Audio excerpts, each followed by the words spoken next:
Ibu Sunarti. Kula menika kaki legek dawane legek sampun tanggap sasita panjenengan anggenipun ngendikan rene putra panjenengan ngapung kalih ingkang nami Amriyanto lan genduk Titis Nova Ardiana. Niku tiyang kang nandhang sengkala bocah ontang-anting. Nggih, kapure panjenengan nitipaken dhateng kaki legek dawane legek geyek kapure ngruwat sengkalanipun supados boten wonten rubedon ing sambikala selami-laminipun ngoten. Sampeyan nitipaken putra panjenengan kekalih sampun ikhlas lahir batin panjenengan. Sampun ikhlas, Bu. Sampun ikhlas? Sampun. Menawi sampun ikhlas kula tampi nggih, Bu nggih. Mriki no. Ngene Gus. Ngene, Nger. Saiki dadi anake kaki legek karo nini legek. Kene wong loro kabeh. Nyuwun sewu Ibu Sunarti lan Bapak. Kula menika nggih mboten ateges nulung dhateng panjenengan menika nggih mboten nggih. Mbok menawi wonten dusun Bacin menika tasih kathah pendamelan wonten ing dalem sampeyan dereng rampungaken menawi panjenengan badhe saiki kondur monggo assalamualaikum warahmatullahi wabarakatuh sugeng kondur. Nggih ngaturaken sugeng kondur Ibu ingkang atos-atos sugeng kondur Bapak. Madhepe mriko madhepe ngetan Mase lor lemase lor.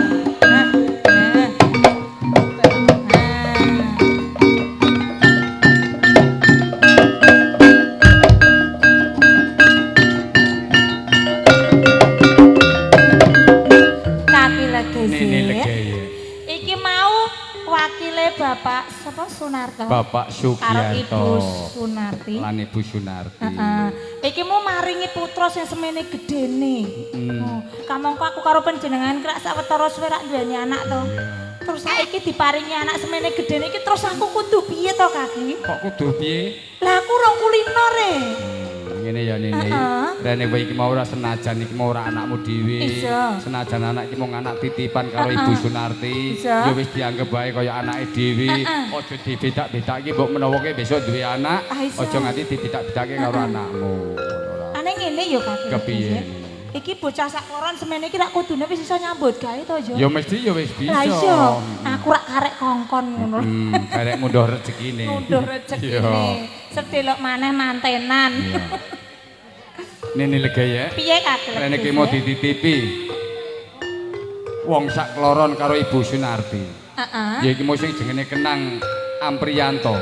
Iki wong nandhang sengkala. Lan genduk Titis Nova Ardiana iki ya wong nandhang sengkala sing kena diarani bocah kedono kedini. Kepara kowe lan aku iki dijaluki Sabiantu dikongkon ngruwat sengkalane supaya ora ana rubiton ing sambikala. Mula iki dina Nini Legaya umpama Kaki Legaya iki arep nyambut gawe golek Prabiya kowe ning omah dhewe iki kira-kira wani apa ora? Kaki Legaya gandeng panjenengan iki wektu dina duweni tanggung jawab ngopeni kula wentah anakmu sak kloron. Kudu murah kabeh apa sing dadi kebutuhane. Nek panjenengan kepengin ning Tegal, iya to, nenandur ana ning Tegal. Ngati-ati ya Kaki Legaya. Sawetara iku putramu sak kloron sing kula wentah aku ning omah. Kae wong-wong iki di anak wadon sakmene gedene nek iso ki diajari masak.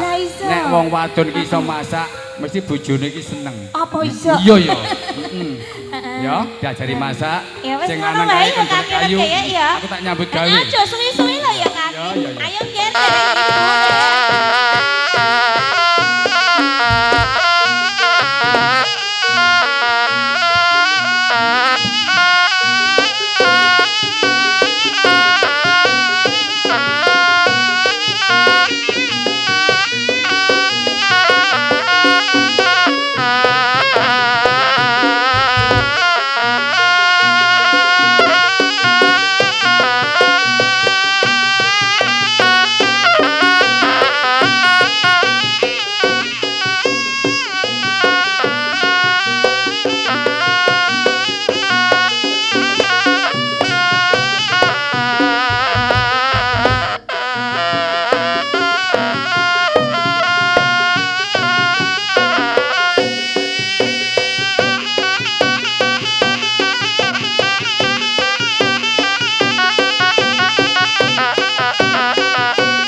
Nini lege. Iki janjane iki ono apa? Kaki lege ya. Ngono wong lanang lagi nyambut gawe kok teko-teko malah kowe tawang tangis kaya ngene iki janjane ono apa? Omah nganti Joko rak karek kabeh. Kaki lege ya. Ono apa? Aku wedi banget sama panjenengan tinggal ana ing Pategalan mau anakmu sak kloron tak warai masak ana ing pawon. Heeh, gini. Ananging kedadak ana kewan awujud macan kang gedhe banget kepengin ngos anakmu sak kloron. Aku wedi banget Ini lega ya. ya. Ya kowe wae mesti kelingan nalika kowe iki dititipi anak karo Ibu Sunarti. Rene anak iki rak wong nandang sengkala sing kena darane bocah untang-anting. Ya wis pas dhewekne iki pamane dioyak-oyak kewan sing gegirisi kaya ngono iku mau.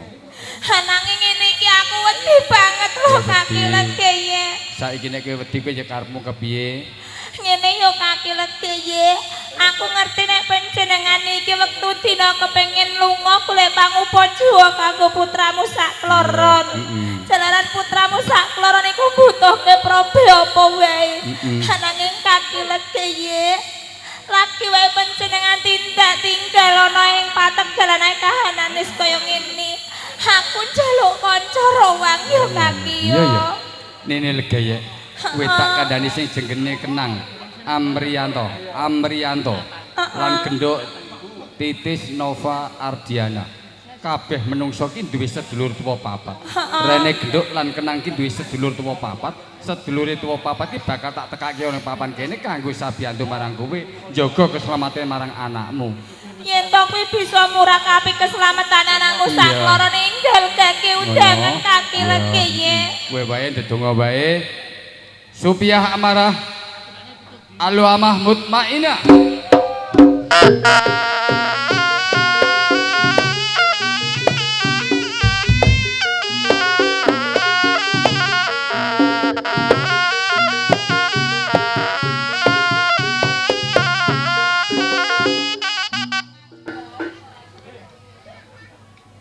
Kaki legese. Oh iki to wujude sedulurane papat Kenang karo genduk. Sedulure menungso urip ning alam donya ya iki sing jenenge Supiah amarah Alu amah mutmainah. Isa. Lo tak takonane. Supiah amarah Alu amah mutmainah. Iki dina kowe duwe sedulur anom. Sedulurmu anom ki loro sing jenenge Kenang Amrianto lan genduk Titis Nova Ardiana. Kuwi kadangmu anom. Rene kadangmu anom ki wong nandang sengkala sing kena darane bocah kedono kedini keperlu iki aku dijaluki sabiyantu marang Ibu Sunarti dikongkon ngruwat sengkalane supaya ora ana rupita ning sambikala. Umpama kowe iki tak jaluki sabiyantu, tak kongkon jaga bau ki wetengene kadangmu anom apa kowe saguh. Nek pancen kowe saguh jaga bau ki wetengene kadangmu anom pinaka kanggo kekuatan jiwa ragane. Ayo Nini legaya, saiki putramu sak kloron kae lungguhake krosi gading kencana. Yen kaya ngono putramu sak kloron tak lungguhake dampar.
Nini lege ya. Lagi aku jaluk pangapura. Janjane iki ana apa Nini lege? Nganti kowe kabeh padha tawang tangis. Ana apa?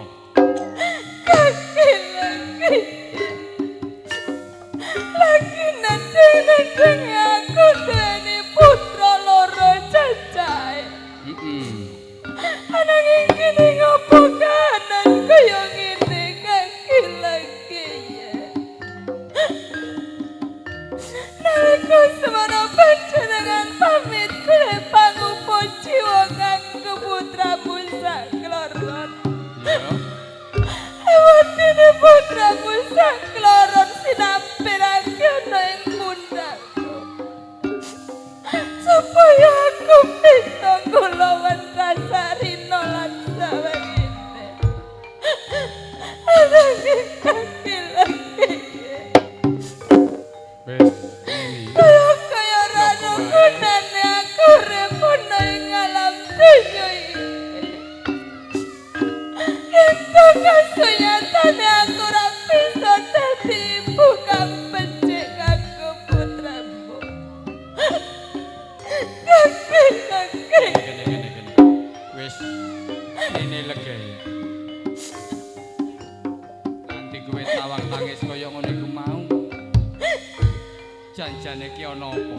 Lho kok wae matur marang kaki lege ya. Kaki lagi. Sadurunge aku matur karo panjenengan. Iya. Kedene pangapuramu tumrap ini lagi. Jalanan kaki lagi. Waktu dino iki.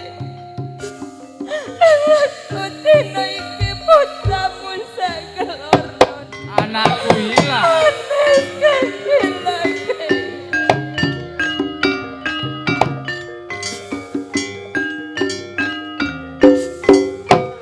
Kaki lagi. Ini lagi. Kudu kepiye.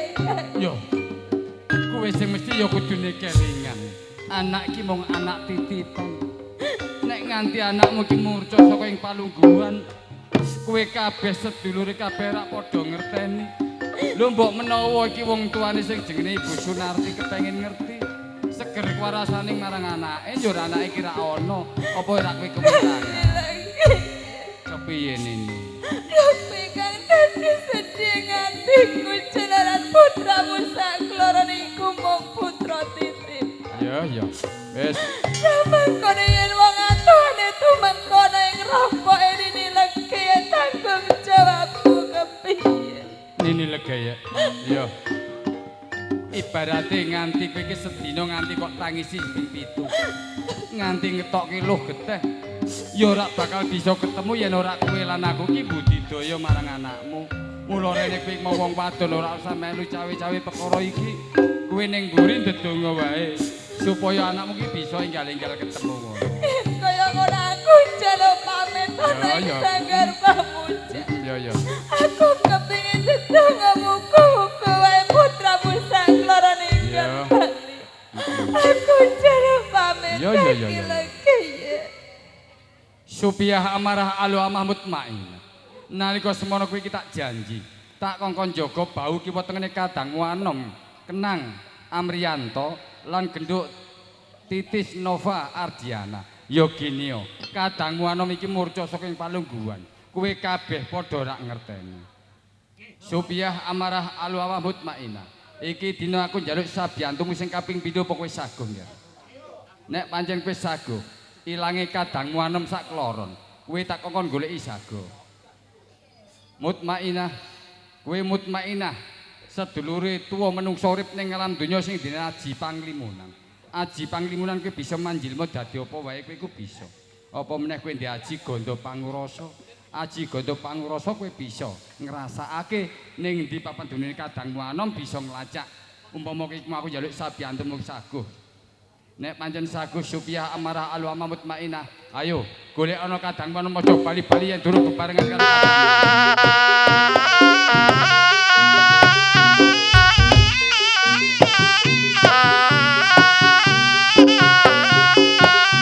Supiah amarah alam mutmainah.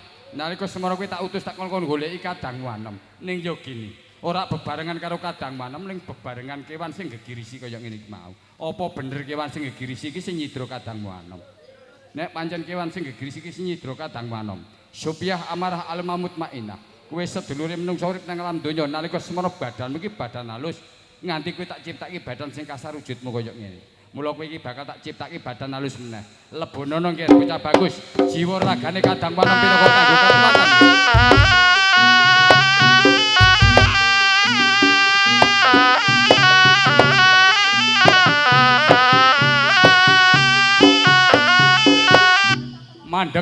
Mandek satrio.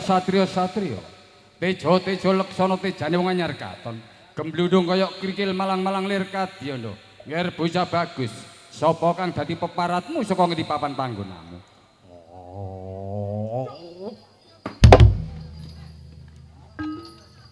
Wong gedhe dhuwur Ening barang tambuh marang aku.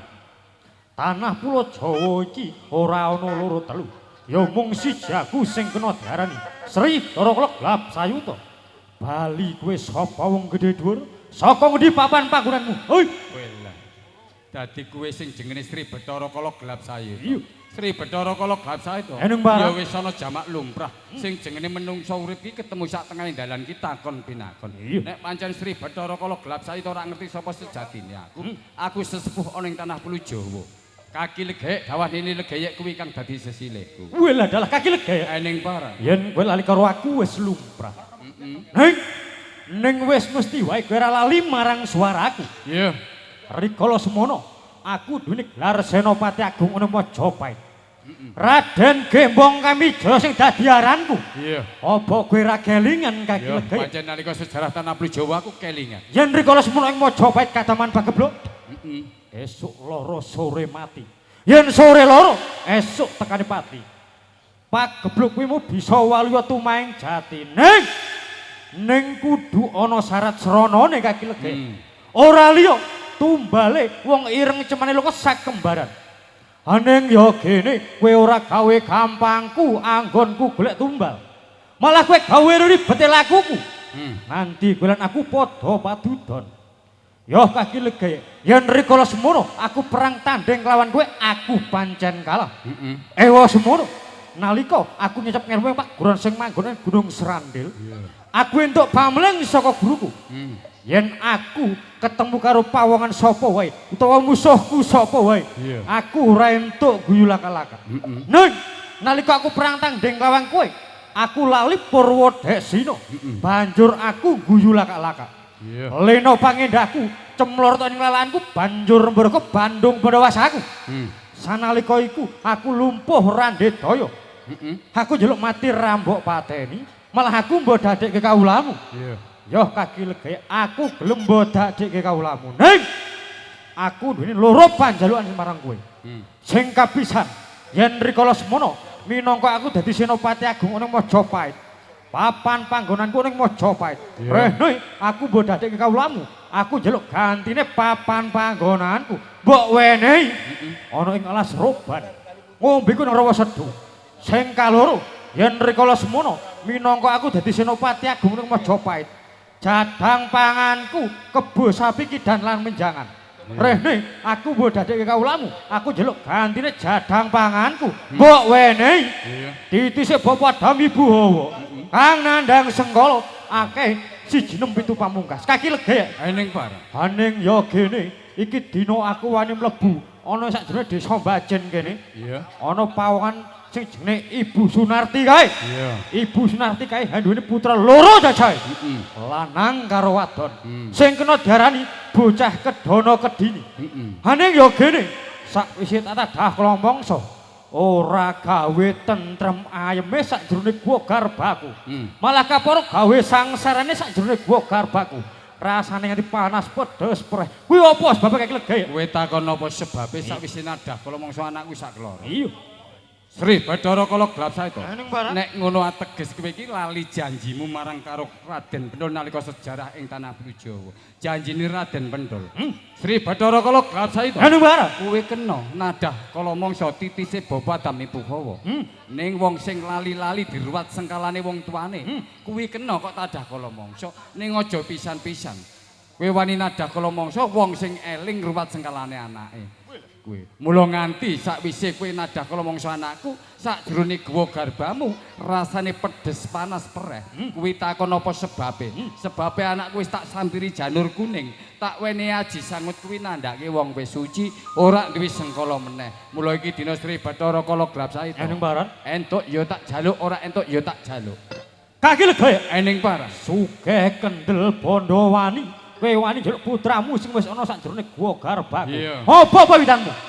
Upama iki dina Sri Bathara Kala gelap sayuta njaluk tetebusan minangka gantine putramu. Apa kowe sago minangkan? Sri Bathara Kala gelap saeto. Eneng Baran. Kaya abot sanggane nggonmu ngulungake anakku saklara. Nganti kowe njaluk bebono. Apa penjalukmu? Bebanamu ki apa?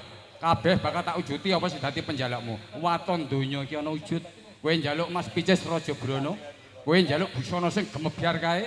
Kowe bakal tak ujuti waton, kowe aja njaluk tumurune lintang kelawan bulan kae. Kaki lega Eneng Parang. Aku ora njaluk Mas Picis Raja Brana.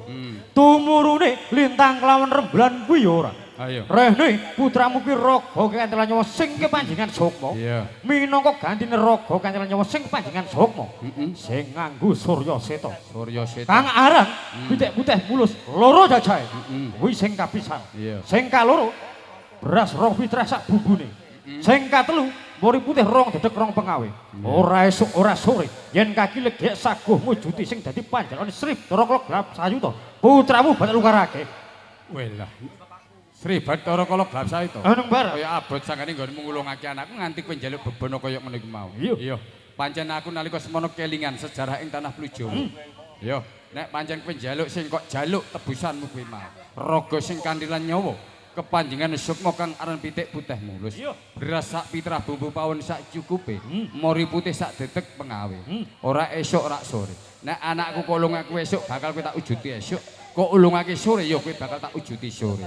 Yen ngono kaki lagi aja kesuwen. Sakake putramu sing nak jero gowo garbaku. Mundur jangan. Tak tampani sak jeneng lalamu.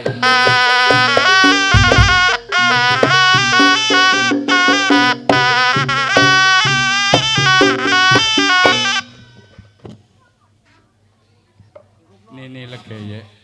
Yo kaya ngene iki abot-abote dadi wong tuwa kudune tanggung jawab. Bisa. Ilangi anakmu sejatine anakmu iki wis ditadah kala mangsa marang Sri Bathara Kala gelap saeto. Lah terus ning kabeh mau tak jaluk bali dhewekne saguh. Balekake anakmu ning dhewekne njaluk bebono sing dijaluk kuwi raga sing kandilan nyawa kepanjenengan Sukma pinaka gantine anakmu. Beras sak pitrah bumbu pawon sak cukupe mori putih sak dedek pengawe. Kabeh mau tak ujuti njur anakmu ki mau dibalekake kaya ngene iki mau.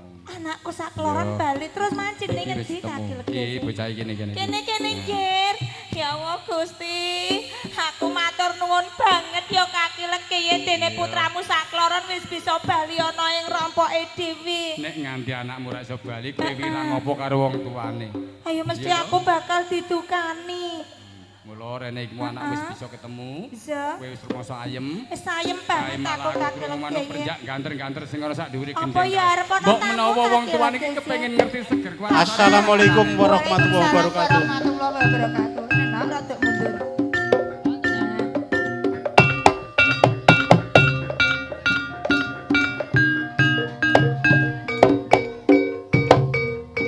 Macine mriko mau, Pak Kados wau lho.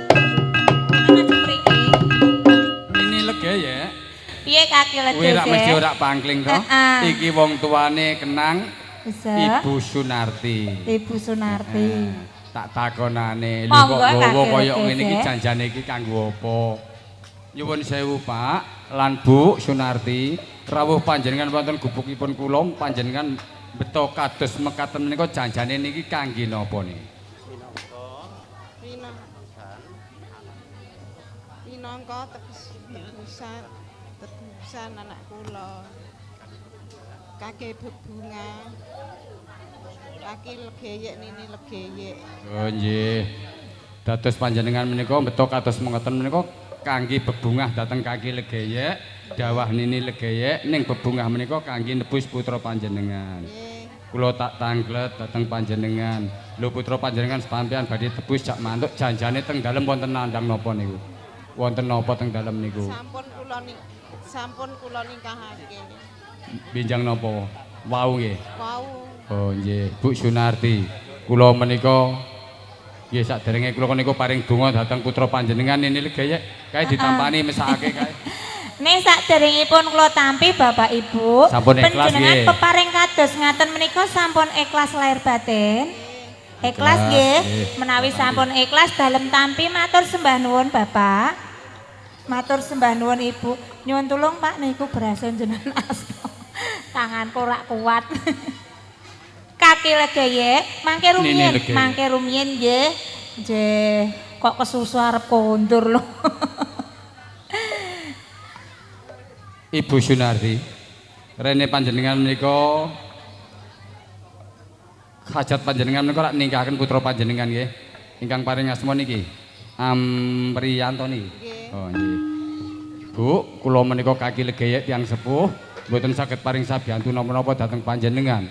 Amung saged kula menika paring dedonga mawon nggih. Mugi-mugi putra panjenengan ingkang nami Amriyanto kula pepujekake dadosa tiyang kang saleh.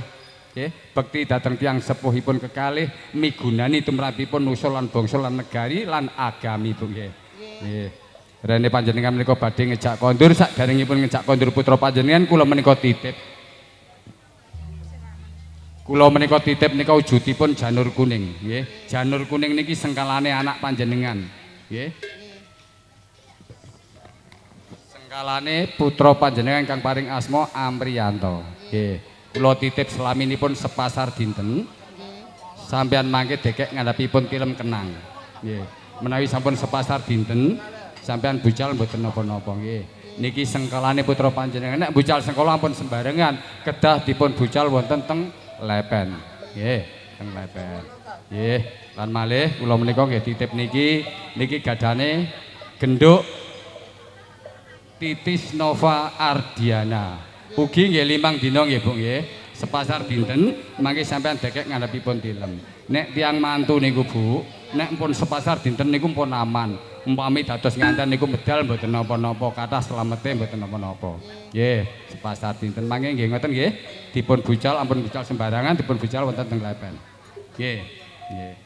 Rene menika putra panjenengan menika sampun dados anakipun kaki legeyek dawanini legeyek. Panjenengan pinangka dados pakseksen kula wiwit pedal sakmenika kula menika nggadahi kewajiban dhateng putra panjenengan kang paring asma Amriyanto. Wiwit pedal sakmenika badhe kula tampi jejimat Amriyanto Joko Jelagut.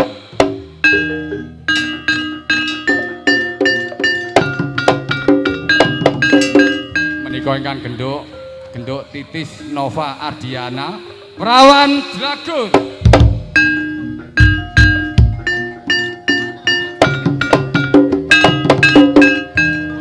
Ibu Sunarti sak keluarga nggih, ampun jenengan pikiran nggih. Sebab nalika semonten putra panjenengan menika sampun kula ruwat wiwit wedal sak menika sampun paripurnanipun anggen kula ngruwat putra panjenengan sawa mboten wonten rugitan ing sambikala napa-napa. Selami-laminipun Bu nggih. Menawi panjenengan badhe ngesaki kondur putra panjenengan, monggo sugeng kondur.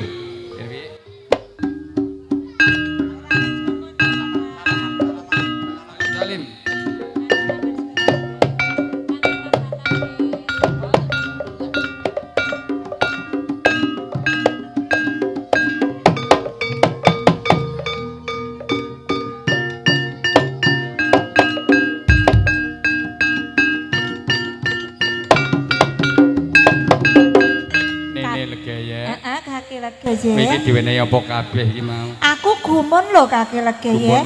Sak pungkure wong atuane genduk karo kenang saka rompoke awake dhewe. Aku iku ditinggali embor kang isine werna-werna.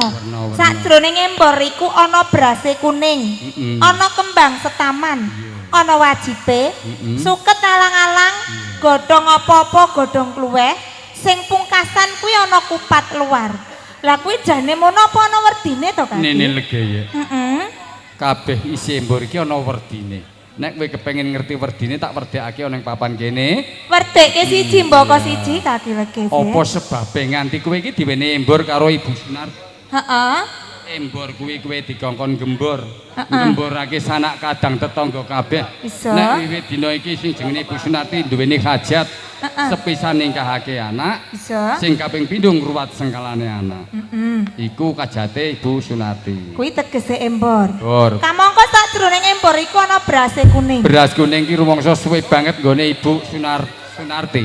Nggone ngening-ngeningake nganti kawit nalika semonten nganti saprene direwangi celeng-celeng besok kapan aku ki direjeki sing akeh aku bisa kelakon ngruwat sengkalane anakku.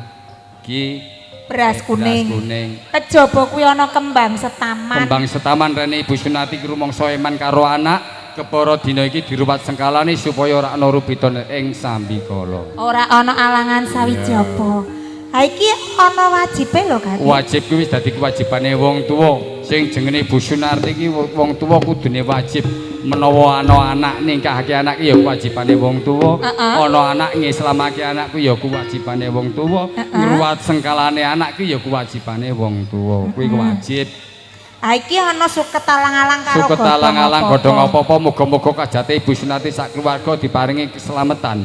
Ora ana rubiton ing sambikala, ora ana alangan apa-apa. Godhong kluweh Kaki. Godhong kluweh muga-muga Ibu Sunarti anggenipun mantu, muga-muga diparingi sarwa keluwen rezekine, ora ndek utang-piutang karo tangga kanan kiri. Sing pungkasan kupat luar. Kupat luar ki ngluwari utawa nglukari.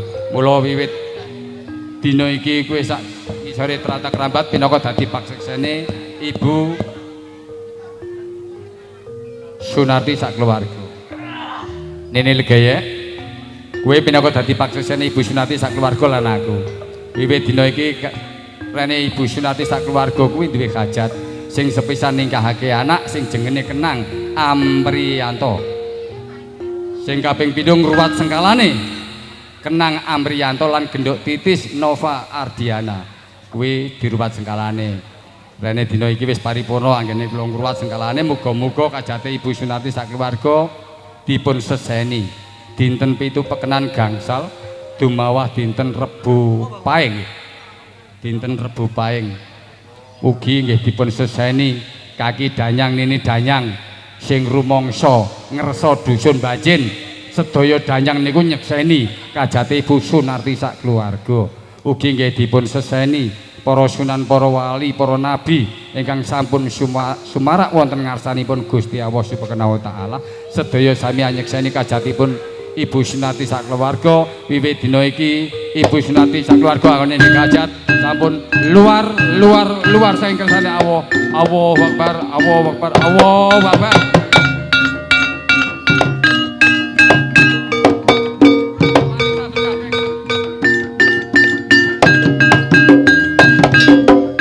Sri Bathara Kala gelap sayu to. Ning paran Sing gedhe pangapuramu ya marang Kaki Legek dawanine Legaya. Rene iki ana kewajiban sing durung tak rampungake. Mula sadurunge kowe mau tak wenehi wujud apa sing dadi penjalukmu iku mau. Rene sing kok jaluk raga sing kanthi lan nyawa. Kepanjenengan sukma kang aran pitik putih mulus. Umpama tak wenehi ireng, ora bakal tak pandeng. tak wenehi abang, Ora bakal tak sawah. tak wenehi lurik. Ora bakal tak lirik. Sing kok jaluk pitik putih mulus beras sak pitrah bumbu pawon sak cukupe. Iya. Mori putih sak dedeg pengawe. Sri Bathara Kala gelap Ning sayu. paran Sadurunge kowe tak wenehi pitik putih mulus.